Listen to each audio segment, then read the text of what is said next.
Baik, terima kasih. Bismillahirrahmanirrahim. Assalamualaikum warahmatullahi wabarakatuh. Alhamdulillahirabbil alamin. Wassalatu wassalamu ala asrafil anbiya'i wal mursalin, habibana wa nabiyyana Muhammadin sallallahu alaihi wasallam wa ala alihi wa ashabihi wa man tabi'ahum bi ihsanin ila yaumiddin. Wa ba'd. Qala Allah Ta'ala fi kitabihil karim, a'udzubillahi minasyaitonir rajim. Bismillahirrahmanirrahim. Laqad ahsahum wa addahum adda. Wa qala azza wa jalla aidan wa arsalnahu ila mi'ati alfin aw yazidun. Wa qala Rasulullah sallallahu alaihi wasallam, inna ahabbas siyami ilallahi siyamud Dawuda wa ahabbas salati ilallahi salatud Dawuda alaihi salam, kana yanamu nisfal laili wa yaqumu thulutsahu wa yanamu sudusahu wa kana yasumu yauman wa yuftiru yauman. Wa qala aidan, yani wa qala Rasulullah sallallahu alaihi wasallam, in idza tazawwajal abdu faqad kammala nisfuddin falyattaqillaha fin nisfil baqi. Naam, rawahul Baihaqi wa fi riwayatil awal, yakni rawahul Bukhari. Amma ba'd, fa inna asdaqal hadits kitabullah wa khairal huda hudan nabiy sallallahu alaihi wasallam. Alhamdulillah, syukur kepada Allah Subhanahu wa taala yang telah memberikan kepada kita kenikmatan iman, Islam dan juga ihsan. Kemudian salawat dan salam mari sama-sama kita panjatkan kepada junjungan alam habibana wa nabiyyana Muhammadin sallallahu alaihi wasallam, kepada seluruh ahlul baitnya, para sahabatnya serta orang-orang yang senantiasa mengikuti jejak sunnahnya hingga akhir zaman. Terima kasih kepada seluruh pelajar daripada College Islam Muhammadiyah Singapura, Ustaz Suwandi, Ustaz Razali dan Ustaz Zailmi. Terima kasih. Ini adalah sesi yang last sekali ya hari ini, dan kita masih banyak yang perlu kita pelajari, dan hari ini saya akan fokus kepada satu riset metodologi, yaitu di data kuantitatif. Ini menjadi satu implementation dari statistik atau ilmu statistik. Baik, saya awali dengan firman Allah Subhanahu wa taala yang dulu pernah saya sebutkan di surat Maryam ayat ke-94 dan juga surat As-Saffat ayat ke-147. Demikian juga dari sabda Nabi sallallahu alaihi wasallam yang di sana mengandung unsur ada pertengahan malam, ada sepertiga malam, ada seperenam malam, ya, yang diriwayatkan oleh Imam Al-Bukhari. Kemudian juga dari riwayat Al-Baihaqi terkait dengan nisfuddin, ya, nisful awal yakni az-zawaj wa nisfu salis atau nisfu sani yakni mada at-taqwa atau taqwa ilallahi azza wa jalla. Nah, dari sini kemudian menjadi satu dasar terkait dengan inti dari sebuah permasalahan, inti dari sebuah riset itu adalah masalah, ya, masalah, permasalahan. Kemarin kita sudah bahas bahwa yang namanya masalah itu adalah gap antara, ya, teori dengan implementasi, ya. Seorang muslim misalnya wajib untuk sholat, tetapi kita lihat ada beberapa muslim yang tidak sholat. Ini adalah masalah, ya. Seorang muslim misalnya dia wajib ikut Al-Quran dan hadis, tapi ternyata banyak di antara muslim itu yang tidak ikut Al-Quran dan hadis.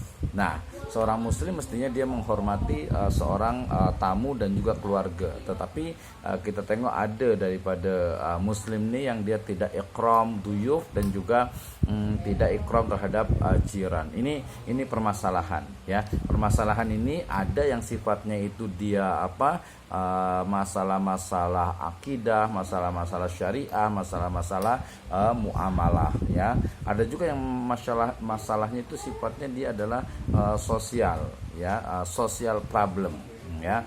Macam mungkin banyak sekali lah yang dihadapi oleh muslim di Singapura terkait dengan hari-hari, baik dalam ibadah, ya, atau syariah ataupun muamalah. Nah, ini kena kita cari selesaikan, kita kena cari solutionnya, ya. Jadi riset atau penelitian, ya, nanti penelitian dalam bentuk yang biasa ini adalah dalam bentuk tesis degree, ya, master ataupun PhD, ya, berangkat dari masalah yang paling tinggi levelnya itu adalah masalah adanya gap, adanya perbezaan antara teori, antara satu formula dengan implementation.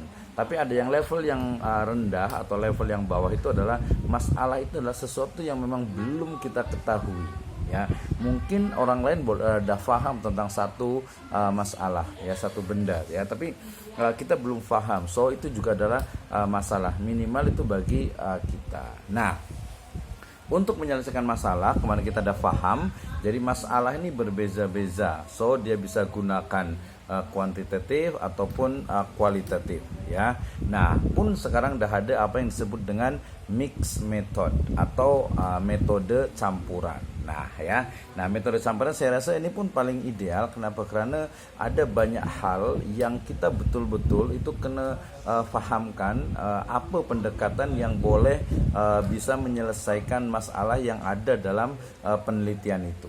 Nah, kebetulan di subjek atau di mata kuliah hari ini adalah terkait dengan permasalahan yang sifatnya itu adalah kuantitatif, yang dia ada numbers, ada scale, ya, ada angka dan juga ada pengukuran. Baik, kemudian berikutnya kemarin kita sudah cakap pasal apa itu kuantitatif. Saya rasa ini sudah paham.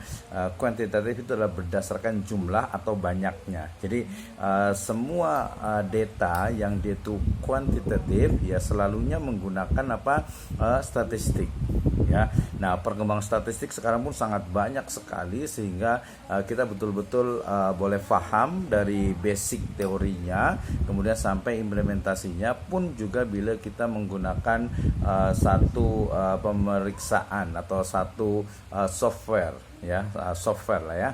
Satu software itu kita boleh gunakan juga. Nah, kemudian tadi saya cakap bahwa kuantitatif ini adalah satu riset berdasarkan bagian dari energi yang tidak dapat dibagi. Ini dalam makna yang kedua lah dalam kamus. Nah, kemudian kita sudah tahu juga bahwa masalah itu tujuannya adalah mencari solution, ya, mencari conclusion. Nah, bila conclusion ini ternyata dah betul dan dah sesuai dengan apa yang berlaku, so dia akan diuji lagi dengan satu teori, dia akan menjadi sebuah ilmu pengetahuan. Nah, berarti kita boleh cakap bahwa ilmu pengetahuan ini dia akan berkembang, ya, bila ada penelitian, ya.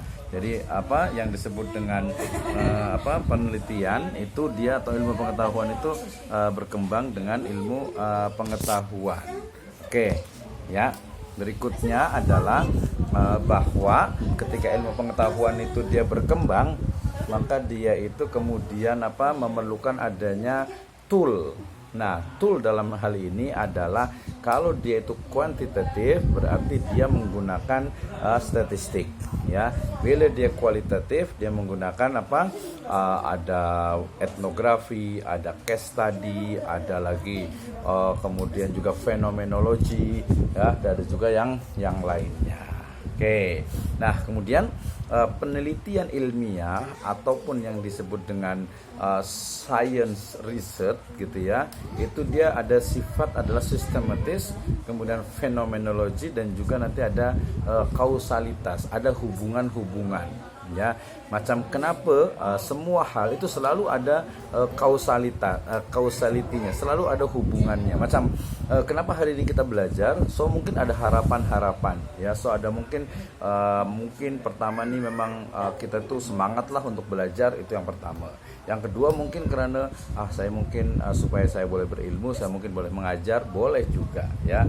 Atau mungkin supaya mungkin yang praktis, tapi soalnya di sini tak ada beberapa mahasiswa saya itu kenapa kuliah, ya saya supaya boleh memperbaiki my finance, mereka bilang itu untuk finance, untuk keuangan mereka, ya. Singkatnya itu adalah gaji boleh naik bila dah degree atau dah master. Tapi itu memang itu boleh, tak ada masalah. Tapi yang paling utama adalah bahwasanya wama arsalnaka illa rahmatan lil alamin. Kemudian juga dalam riwayat yang lain dikatakan wama umiru illa liya'budullaha mukhlisina lahuddin. Nah, artinya kita kuliah ini ya betul-betul ikhlas karena Allah Subhanahu wa taala. Kalau kita sudah ikhlas, insyaallah akan selalu ada jalan. Wa may yattaqillaha yaj'al lahu makhraja wa yarzuqhu min haitsu la yahtasib. Nah, ini mengingatkan kita kembali agar lebih bersemangat lagi untuk kita belajar. Oke, next yang berikutnya ya, bahwa penelitian itu dia selalu adanya kausalitas dalam berbagai masalah pun memang demikian adanya. Nah, kemudian terkait dengan riset metodologi, terkait dengan pendekatan kuantitatif, ini kita dah faham daripada paradigma atau paradigm ya dalam penelitian. Nanti lebih detail boleh tengok di YouTube saya terkait dengan paradigma penelitian or research paradigm ya. Ini penting sekali walaupun biasanya memang diajarkan di level master ya, di level master ya, dimana kita degree ini kita hanya cukup description sahaja. Lepas itu kalau master nih kita kena analyze ya, lepas itu kalau kita PhD itu kita kena membuat satu teori. Oke, lanjut ya. Nah, ini bila kita cakap pasal research metodologi, kuantitatif dan juga apa namanya itu ya, dan juga apa hal-hal yang sifatnya itu ada numbering atau ada angka. Oke, baik, kita lanjut ya. Ketika bicara tentang kuantitatif ya, tadi saya sudah cakap pasal paradigm atau paradigma. Saya rasa ini pun dah faham, walaupun di sini levelnya adalah degree, tetapi quality daripada pelajar-pelajar ini saya rasa dah master nih. So kena faham apa itu paradigm ya, apa itu paradigma, positivisme nih ya. Jadi positivisme ini adalah satu paradigma di mana sebuah kebenaran itu selalunya ya dihitung dengan matematik, dihitung, di count dengan numbers ya, dan dia tidak ada unsur wahyu, dia meniadakan, menafikan. Maknanya kalau kita merujuk kepada positivisme itu adalah bahwa kebenaran itu sesuatu yang boleh kita cerna dengan panca indera kita.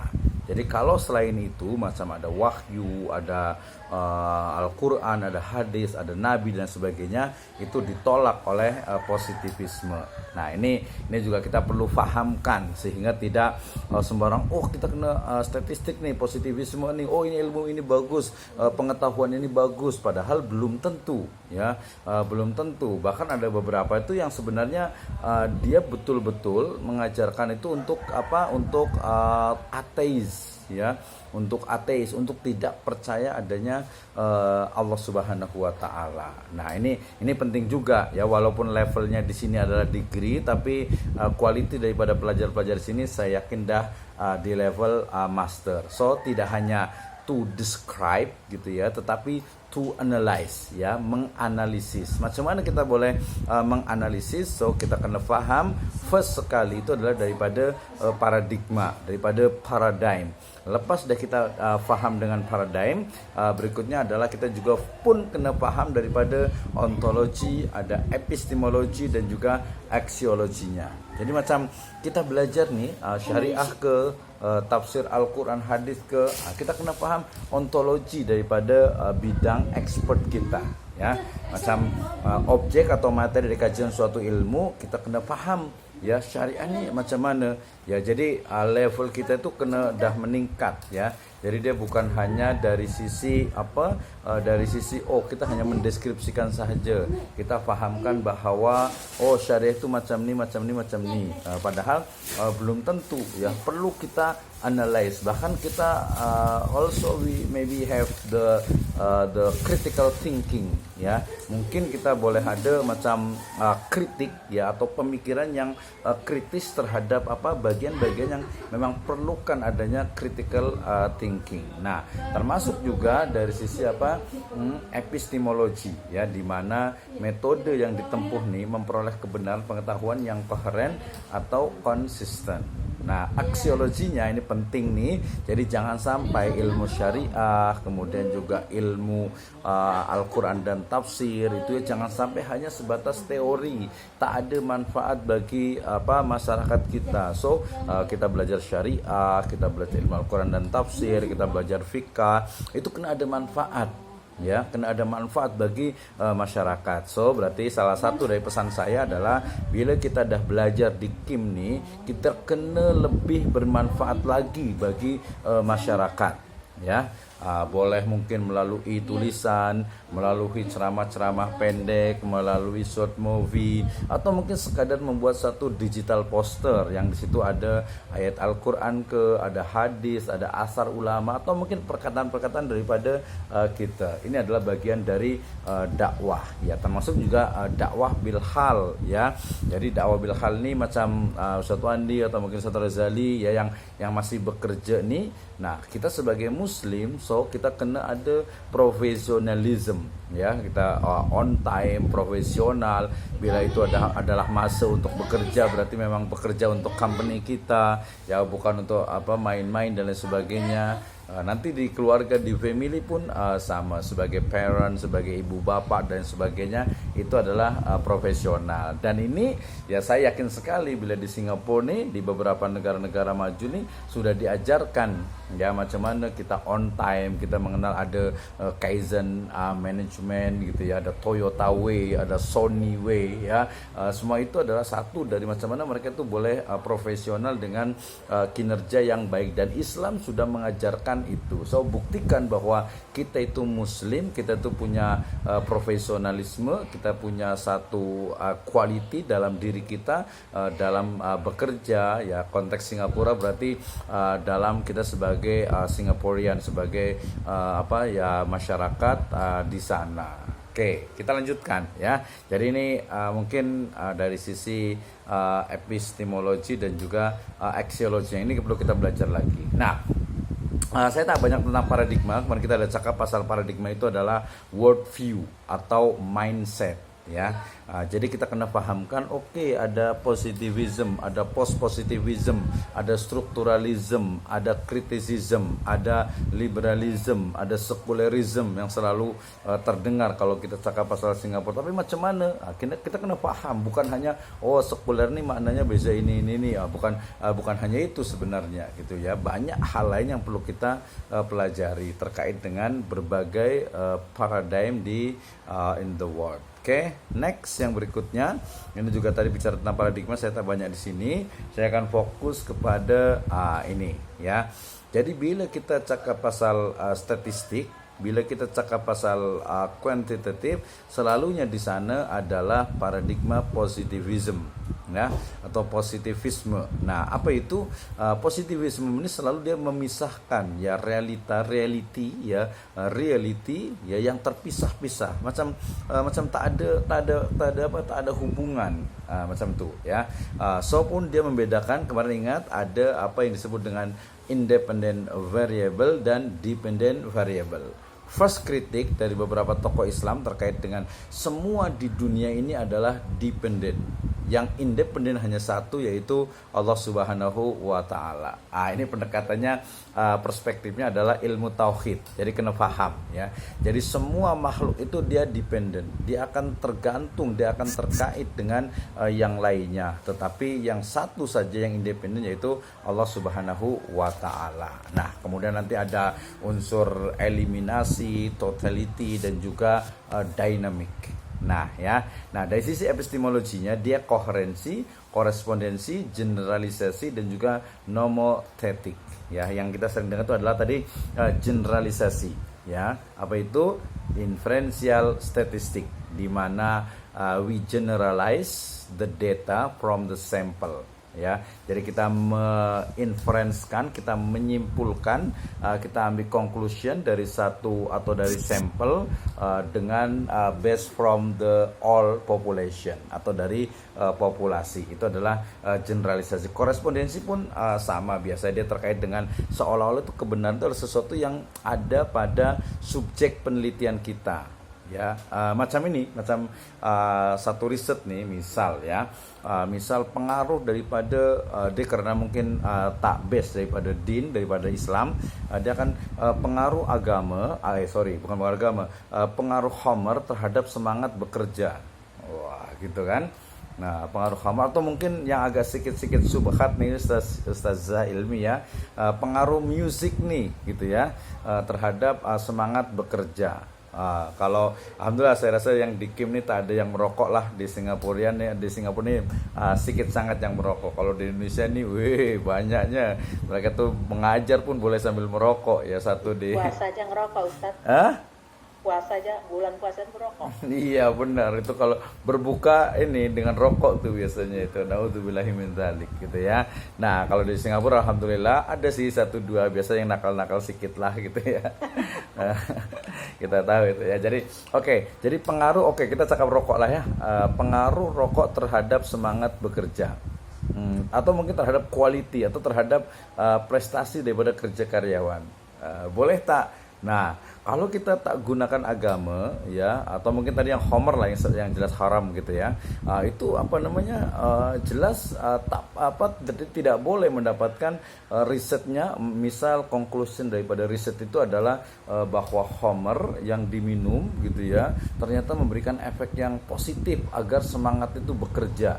Ini biasanya kalau yang real itu adalah artis lah ya, artis-artis tuh selebriti tuh yang mereka guna narkoba gitu ya, narkotika tuh ya, yang mereka guna itu dedah ya, bukan dedah ya, dadah gitu ya, yang guna dadah karena memang mereka itu bekerja siang malam gitu ya, mereka kena smile di hadapan kamera gitu ya, so mereka banyak guna dadah. Bila kita satu buat riset macam dadah ini ternyata banyak positifnya untuk activity, dia boleh fly, dia boleh selalu tersenyum, dia boleh senang, tapi dalam Islam tak boleh ya. Kenapa? Karena ada value, ada kita mengenal halal dan haram. Nah, ini bezanya positivism dengan Islam. Nah, secara aksiologi pun bahwa kita itu tidak bebas nilai ya dalam basic daripada epistemologi Islam atau epistemologi ilmu ya, atau bahasanya filsafat ilmu itu bahwa ilmu itu dia tidak netral. Ilmu itu adalah terikat dengan nilai. Ya, terikat dengan value, yaitu Islamic value. Wah, ini levelnya memang agak sedikit ke PhD, tapi ada Ustaz Hilmi dan dah siap-siap nih untuk PhD, Ustaz Wandi juga, apalagi Ustaz Rozali nih ya. Insya Allah dah ready nih untuk jadi PhD. Oke, kita lanjut sambil nanti mendengarkan azan. Di sini sudah azan asar kan, di sana belum, padahal ya masih lebih 30 menit lagi ya. Tapi alhamdulillah tadi saya dah sholat. Masih 1 jam lagi sini Ustaz. Oh, masih 1 jam lagi ya? Iya, tadi saya agak terganggu dengan jamnya ini. Aduh, ini jam berapa saya dari jam 1 tadi udah standby gitu ya. Tapi ternyata salah nih, nggak tepat nih. Oke, tak apa, kita lanjutkan ya dalam 30 menit ke depan. Saya sambil dengar adanya. Oke, lanjut. Nah, ini terkait dengan positivisme, supaya kita paham bahwa ilmu statistik itu lahir daripada paradigma positivism ya, positivisme nih. Oke, kemudian ya ini ada ontologi, ada epistemologi, ada aksiologinya. Nah, karakter daripada penelitian kuantitatif ya. Oke, kalau agak terdengar sedikit, ini sedang ramai di Lombok ini untuk azan asar gitu ya. Saya mungkin agak lebih dekat lagi. Oke, kita akan bicara tentang karakter daripada penelitian quantitative research.